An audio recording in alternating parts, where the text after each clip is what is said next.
Natural dan efisien menjadi dua kata kunci bagi sebuah pembelajaran di dalam kelas. Dua hal tersebut harus kita dapatkan agar guru bisa dengan senang mengajar dan juga murid juga bisa dengan senang dalam belajar. Nah, bagaimana cara dua hal tersebut bisa kita dapatkan? Simak video ini.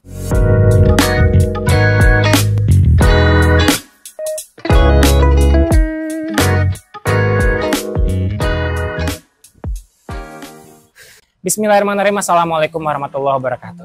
Dua hal tersebut bisa kita dapatkan dengan cara kita sebagai guru bisa menguasai bagaimana cara untuk mengajar dalam kelas dan juga bagaimana cara untuk memenuhi kebutuhan murid di dalam kelas dengan profil belajar dalam pembelajaran berdiferensiasi. Nah, apa itu profil belajar? Secara sederhananya, profil belajar itu cara yang paling enak, yang paling kita sukai dalam belajar.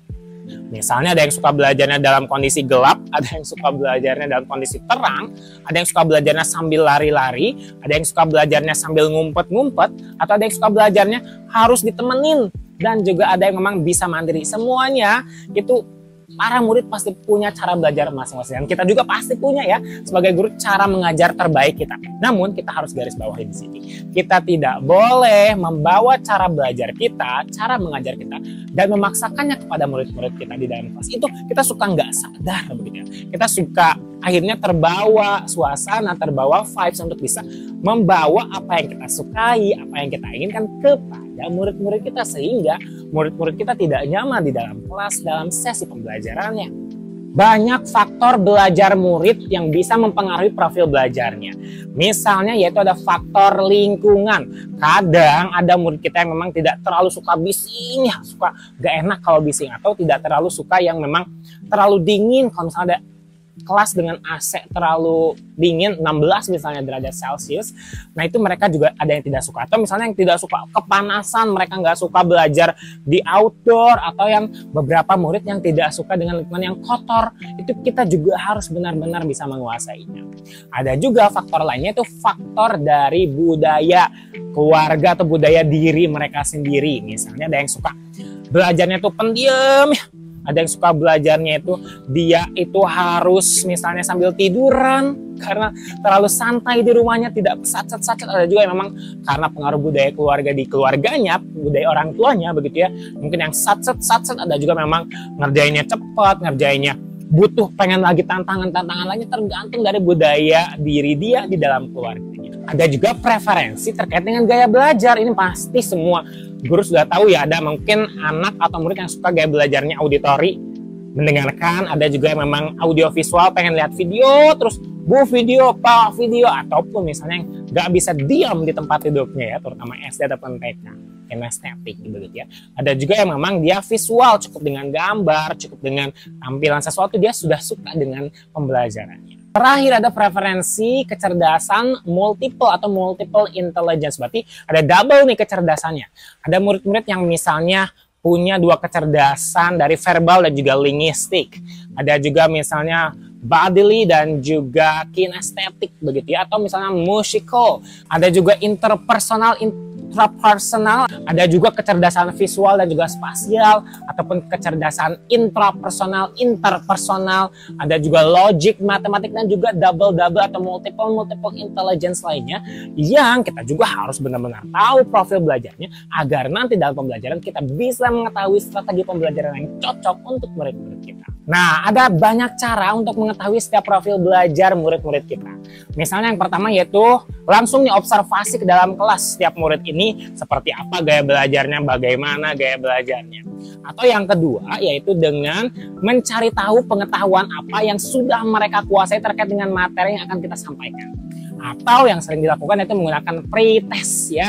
Ada tes penilaian dulu tuh di awal agar tahu cara belajar mereka itu seperti apa. Atau berdiskusi dengan wali murid terkait dengan gaya belajar atau preferensi belajar murid-murid kita tersebut. Ada juga kita bisa lakukan dengan mengamati cara murid-murid kita dalam menyelesaikan sebuah aktivitas. Atau kita langsung saja berdiskusi dengan murid-murid tersebut, tanya jawab, interview, apa sih yang kalian suka dan bagaimana sih preferensi belajar kalian, seperti itu.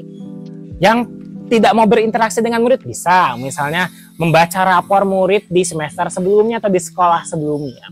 ataupun berdiskusi dengan guru-guru sebelumnya ataupun wali kelas sebelumnya agar lebih tahu bagaimana sifat dan juga karakter dari murid-murid tersebut.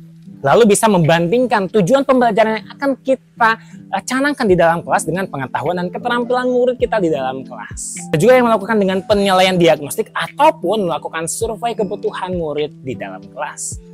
Dan yang paling penting adalah mereview serta mengevaluasi setiap pengajaran kita di dalam kelas sehingga kita akan tahu bagaimana profil belajar yang paling cocok yang ada pada murid-murid kita.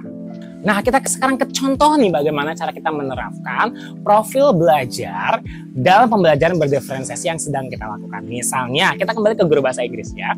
Sekarang kita pakai text news item begitu ya. Nah, text news item ini kan berhubungan dengan berita begitu ya. Berhubungan dengan direct speech and indirect speech. Nah, nanti ada murid-murid mungkin pada saat pemberian pematerian, ada yang suka pakai audio visual, kita fasilitasi. Ada yang pengen langsung baca beritanya misalnya di koran, kita fasilitasi. Ataupun pengen dengerin podcast dari audio-audio yang sekarang sedang kekinian juga bisa kita fasilitasi. Jadi semuanya bisa kita fasilitasi bagi preferensi belajar, gaya belajar mereka begitu ya. Nah, untuk kelompok belajar lainnya memang misalnya beda dari 3 hal tersebut dari kinestetik misalnya.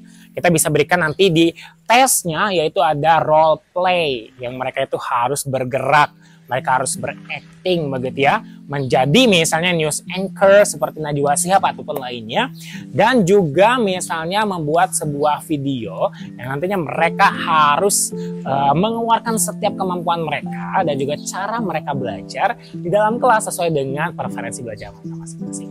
Sehingga setiap kebutuhan murid di dalam kelas tetap terpenuhi dan pastinya tujuan pembelajaran di dalam kelas tetap bisa terpenuhi juga oleh setiap individu murid di dalam kelas.